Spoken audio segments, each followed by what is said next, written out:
Wondering what's making your ears feel clogged? Well, it could be water.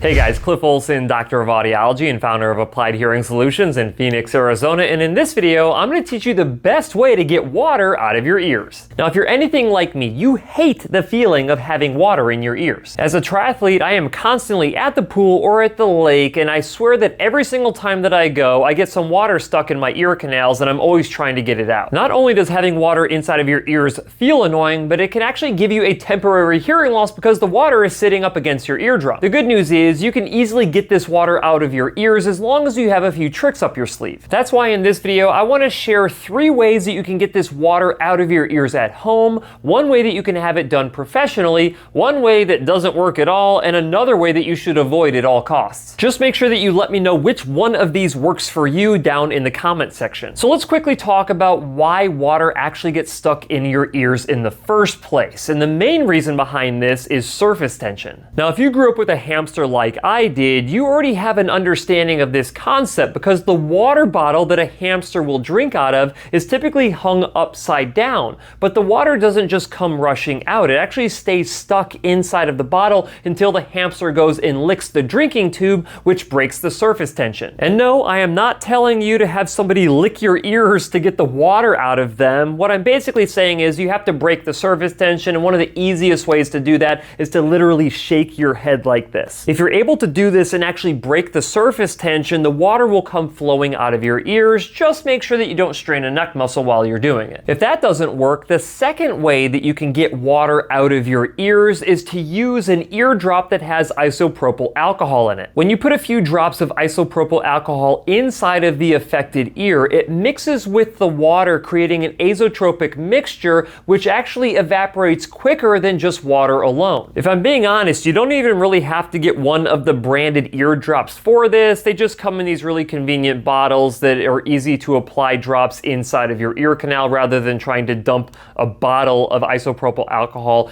into your ear canal. I will link a few of these different options down in the description of this video if you're interested in checking them out. If you don't like the idea of that, or if this doesn't work for you, you can always use an ear dryer that you can also find on websites like Amazon. Now, I've reviewed several of these. You can check those out if you want to, but basically the concept is that you have heated air going into your ears, creating evaporation. You may have to run these several times, but these tend to work pretty well, and they're only around 20 bucks. I will go ahead and link a few of my favorites down in the description for you as well. Now, here's the thing. If none of these methods of at-home water removal work for you, you may have something more significant going on inside of your ears, and you may need to consult with an audiologist. The nice thing about seeing an audiologist is that they can actually look inside of your ear canals to see what's going on, and oftentimes they can actually put a camera in your ears to let you see what's going on their computer screen. Every once in a while, someone comes into my office thinking that they have water inside of their ears, and they really have earwax inside of their ears, or they have a foreign object inside of their ears. The good news is, if it's water or anything else, they can go in with microsuction to suction the water out, or they can even use something like irrigation or just picking out whatever the foreign object is. It will cost you a little bit more money than you being able to do this on your own at home, but if you're not successful doing this on your own at home, they can take care of it for you. So another way that you really shouldn't do, because it doesn't work, is using any one of these at-home ear suction devices. I've pretty much reviewed everything that you can possibly buy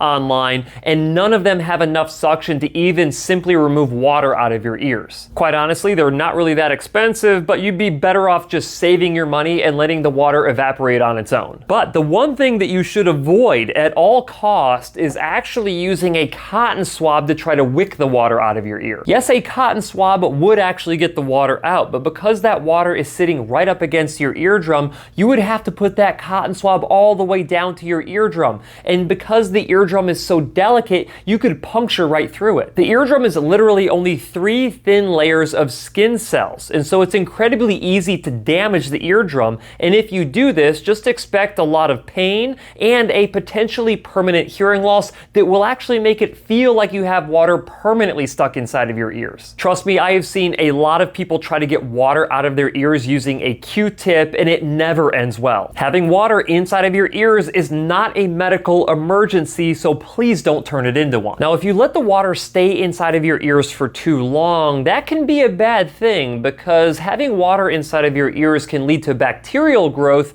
which can lead to a condition called swimmer's ear, otherwise known as otitis externa. So if the sensation of having water inside of your ears is also accompanied by pain, redness, irritation, and even a secretion of fluid that is thicker than water, you may want to reach out to your primary care physician or to a local urgent care. Otherwise, there you have it. Those are 3 ways that you can easily remove water from your own ears at home, 1 way that you can have it done professionally, 1 way that you should avoid because it doesn't work, and 1 way that you should avoid at all costs because you can permanently damage your eardrum. With that said, I wish you the best of luck, and please let me know if one of these different methods actually worked for you down in the comment section.